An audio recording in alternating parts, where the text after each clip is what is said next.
Okay, I'm speaking in English. Muito bem, eu So vou you're falar listening. em inglês. Look.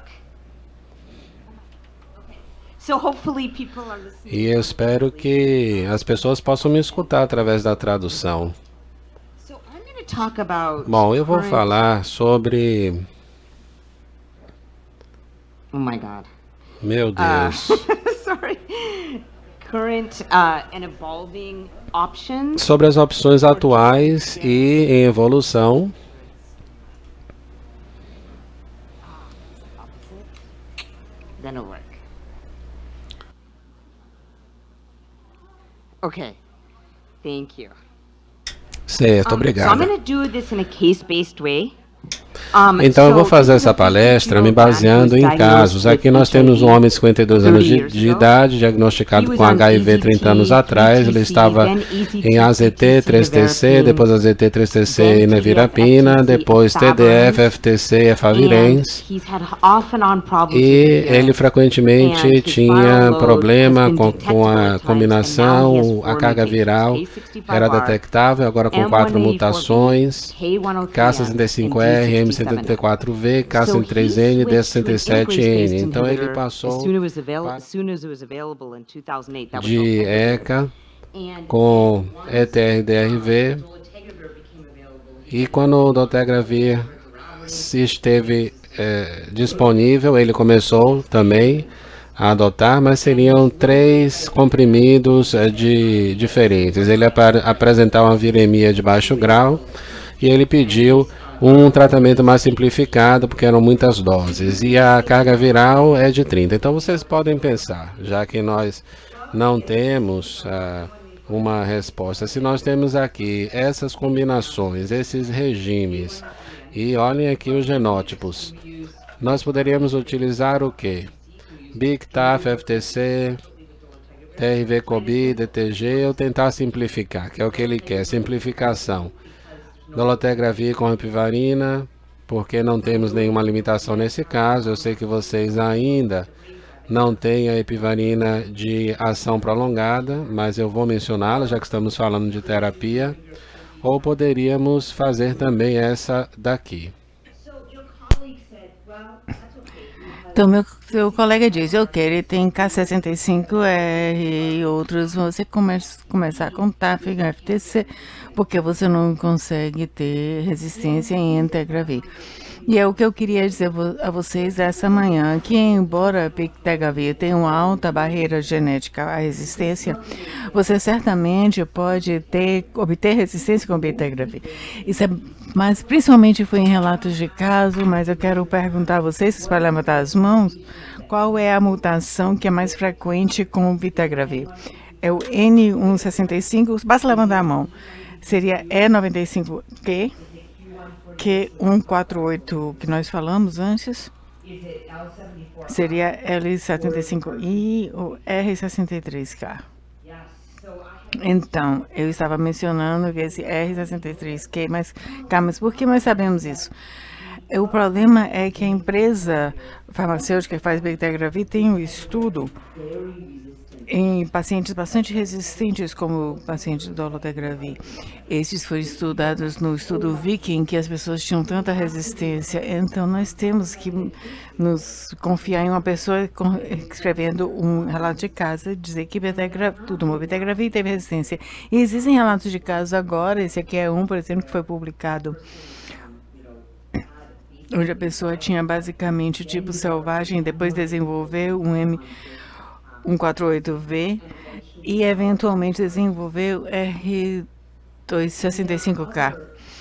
E esse tipo meio que mostra a progressão de que primeiramente era M184V e depois o desenvolvimento de outra mutação, que foi mostrado em outros casos, e outro para clínica, outros foram publicados, em que as pessoas, essencialmente, se você tem resistência no seu histórico, ou se você não tomar Bicavavir, e pode ter problemas de absorção, que pode ocorrer, Novamente, nós não sabemos quão raro é necessário escrever um relato de casos. Nós não temos um grande estado em bacterogravia em pacientes com alta resistência. No estudo foi feito, mas esses relatórios mostrou que esse estudo realmente parece diminuir um pouco a susceptibilidade do bacterogravia. Então, se nós tivermos R73V e nós podemos fazer os testes, nós não usamos bacterogravia. E quanto ao próximo tipo de pergunta? Então, assim que vocês viram que seu colega recebeu o TAF-FTC e você sabe que essa pessoa tem tantas mutações em NRTI, você troca e coloca em dolutegravir heparina. E você fez isso porque não existe nenhuma mutação resistência a inibidores da integrina.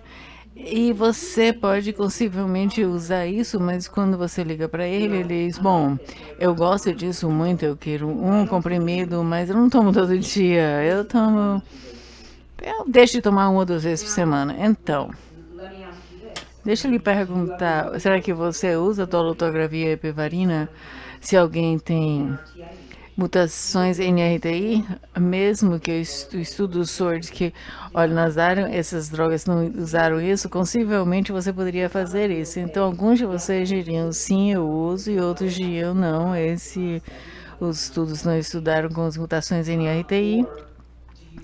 Ou o que você pensa a respeito? Mas nós usamos, mas vamos lembrar dos estudos SWORD 1 e 2.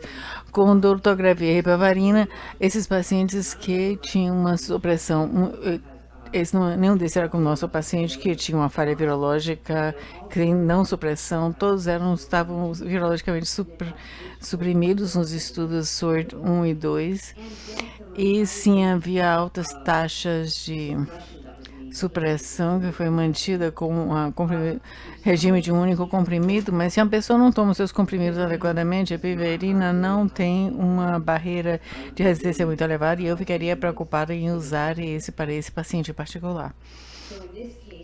Então, nesse caso, você diz, não, eu não gosto que você deixe de tomar tantas doses, e então eu sei que você gosta, mas você tem esse histórico de não aderência, não adesão, então vamos mudar o drogamento. Como nós temos muita resistência com o K103N, então vamos passar vocês para o Duronavir. E nós temos a combinação Duronavir, COB, TAF e FTC em um único comprimido. Seria mais difícil de qualquer forma, porque vai ter que ser mais de um comprimido. Então, esse foi o estudo Emerald. E esse foi um estudo importante porque ele disse, bom, isso é como esse paciente. Você tem muita resistência a drogas no passado, muita experiência de tratamento no passado, mas vamos colocar vocês em Duronavir Covid, e isso foi de começos diferentes. O Duronavir, então isso acaba sendo 3 comprimidos. Ele queria não tomar 3 comprimidos. Aí, nesse caso, eles pegavam pessoas colocadas em Duronavir, Covid, TAF, FTC, na verdade, separados, que nós não tínhamos uma pílula combinada na época, e nos perguntando, será que isso funciona em pessoas que têm tais mutações? O estudo Emerald mostrou que funcionou muito bem, mesmo com muita experiência. Isso realmente mostra, isso foi publicado no ano passado, que até mesmo se você tiver mutações no FTC, e mesmo pessoas que tinham o K65R em uma baixa percentagem, mas pessoas que tinham TEMS, como esse paciente, todos foram suprimidos virologicamente. Realmente, ele significa a ver com o poder desse medicamento na supressão de pacientes. Ele tem uma barreira de resistência genética muito alta. Então, todo paciente, mesmo os K65R, alcançaram não com novo agente, não colocando outra coisa com o Duronavir, mas atingiu a supressão virológica. Então, mantenha o estudo Emerald em mente quando você está pensando em pessoas tratadas com muitas mutações em NRTI. Em seguida, a pergunta é: esse cara tem um K65R, eu também queria pensar, porque eu coloquei nas opções iniciais a ideia de dolutegravir com Duronavir e Ritonavir juntos. E a pergunta é, será que isso já foi estudado? E sim, houve estudo chamado estudo dual, e foi publicado no ano passado. O estudo dualis foi publicado em 2020 num fórum de doenças infecciosas, mas analisava basicamente pacientes que tinham muita resistência à classe NRTI. Os pacientes foram mudados para dolutegravir e Duronavir ou Ritonavir, e eles tinham que estar suprimidos virologicamente, um grande problema, porque esse não é nosso paciente, mas eles mudaram para esses tipo 3 drogas, porque nesse caso tinha que estar Ritonavir naturalmente, e houve altas taxas de supressão virológica com uma combinação de dolutegravir, Duronavir e Ritonavir. E na verdade os lipídios estavam melhores, na verdade, no braço, que concluiu tenofovir, porque a comparação foi com tenofovir. Então, essa outra opção para o nosso paciente, provavelmente é uma opção melhor, porque eu estou preocupado com as outras 2 opções da qual falamos até o momento. Isso é o que está disponível. Mas como o nome da minha fala foi terapias emergentes, eu queria falar um pouco sobre o que nós fazemos no nosso contexto, na esperança de que esses medicamentos venham. Especialmente, eu queria mencionar lenacapavir, que acabou de ser aprovado pela Comissão Europeia para pacientes HIV resistentes a múltiplas drogas. Vamos ver esse caso. É um homem de 39 anos de idade, diagnosticado com HIV em 2009. Ele tinha um síndrome aguda retroviral e ele foi diagnosticado, se é meu paciente, na verdade. Ele havia entrado e saído de tratamento, foi para Flórida, saiu de Flórida, voltou para São Francisco. Eu encontrei ele no Uber, porque ele estava me dirigindo para uma reunião e eu tinha que chegar lá rápido. E eu disse, como é que você conseguia tão rápido? E ele disse que estava usando metanfetaminas. Bom, de qualquer forma, ele me fez chegar lá muito rápido. Como eu estava meio tão distraído que estávamos dirigindo tão rápido, eu comecei a falar com ele. Ele me disse que tinha HIV e precisava de novo médico de HIV. Então, ele se tornou meu paciente. Ele tinha o HIV dele estava em 2000, o CD4 estava em 153 e infelizmente ele havia usando Valtegravir, usava e parava e tinha uma mutação que nós comentamos. E eu coloquei ele nesse Duravir, Ritonavir, TFFC, basicamente mesmo. Ele não conseguia tomar. Eu falei com o paciente, ele simplesmente disse, eu não posso tomar um comprimido todos os dias. Foi porque lembrava que tinha HIV e ele usava muita metafetamina e esquecia. Então ele progrediu ao ponto de que ele foi para a Flórida, voltou para mim e dessa vez ele tem 38 anos de idade, a sua carga viral é 500 mil, CD4, 18. Ele disse, eu não posso tomar comprimidos orais, você tem que fazer alguma coisa. Ele também tem vários parceiros diferentes, tem um 65 e o M184V, ele também tinha uma visão turva, e eu realmente estou no final do dia, isso aqui 2021, uma terapia antirretroviral de longo prazo tinha acabado de ser aprovado pelo FDA nos Estados Unidos. A pergunta é, será que você colocaria esse paciente em HPV de longa ação? Não, ele sim, alta carga viral, baixa contagem CD4, mutação em NSTI, histórico de não aderência. Você é louca? Pessoas me chamam de loucas, mas eu não tinha outra opção. Então, vamos voltar um instante e pensar sobre as terapias antirretrovirais de longa ação. Eles estão disponíveis e realmente precisamos de mais acesso, mas também as de a segunda geração de longa duração provavelmente vão ter melhor ação. Eu era mais jovem e eu não estava em São Francisco, mas eu me lembro que não tinha obituários relatados para HIV, porque existem motivos porque nós queremos de longa ação. Então, eu estava esperando pelos medicamentos de longa ação, não pelos pacientes que estávamos estudando nos estudos clínicos, mas simplesmente aqueles pacientes que não podiam receber terapia oral. Então, vamos analisar esses estudos que levaram à aprovação de capivaravir de longo prazo e ribavirina.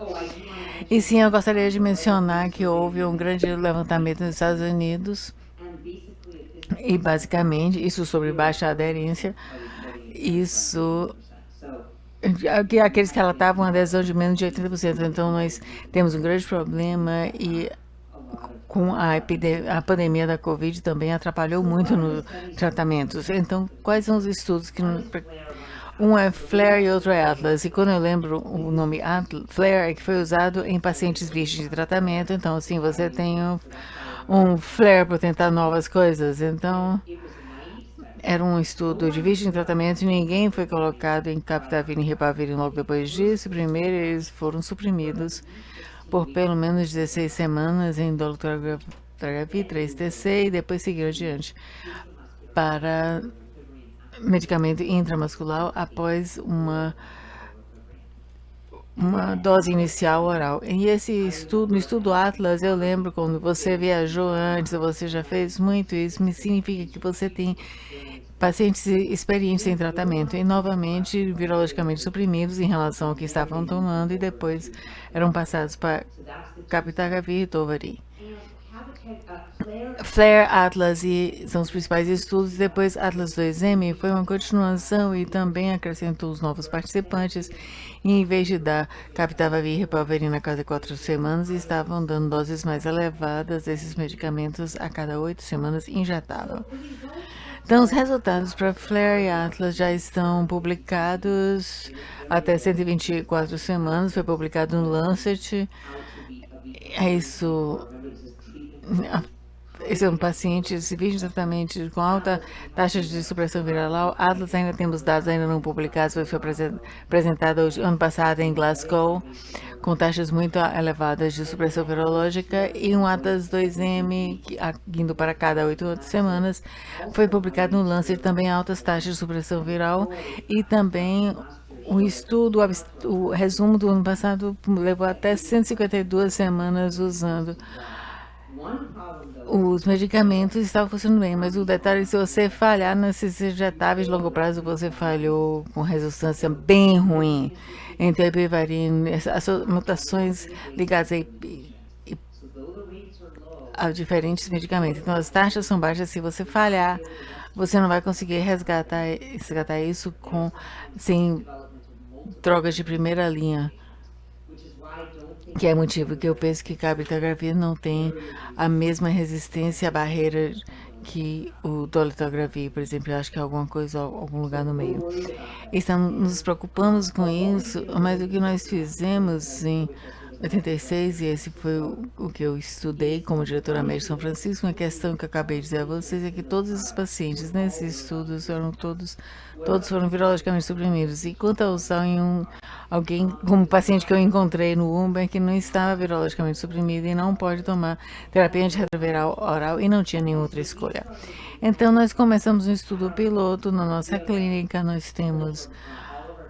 Todos os nossos pacientes estavam em seguro público, existe muita vulnerabilidade, ou seja, muita doença mental que aumentou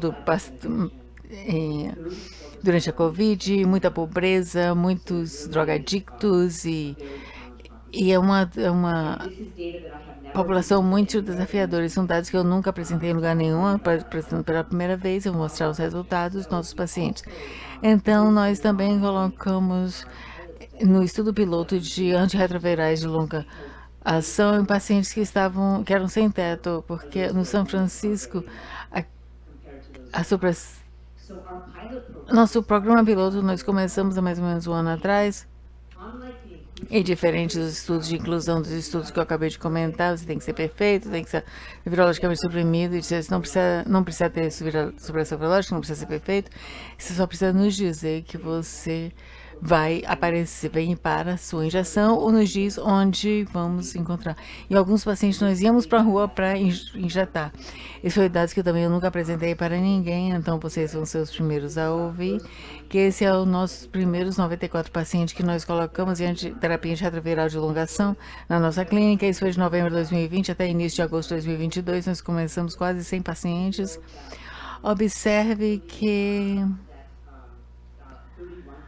31% dos nossos pacientes eram sem teto, 68% faziam uso de substâncias, 42% tinham depressão, ansiedade, e nós começamos 47 que eram virologicamente suprimidos, e nós começamos 42 que não tinham supressão virológica, como meu paciente, eram virêmicos.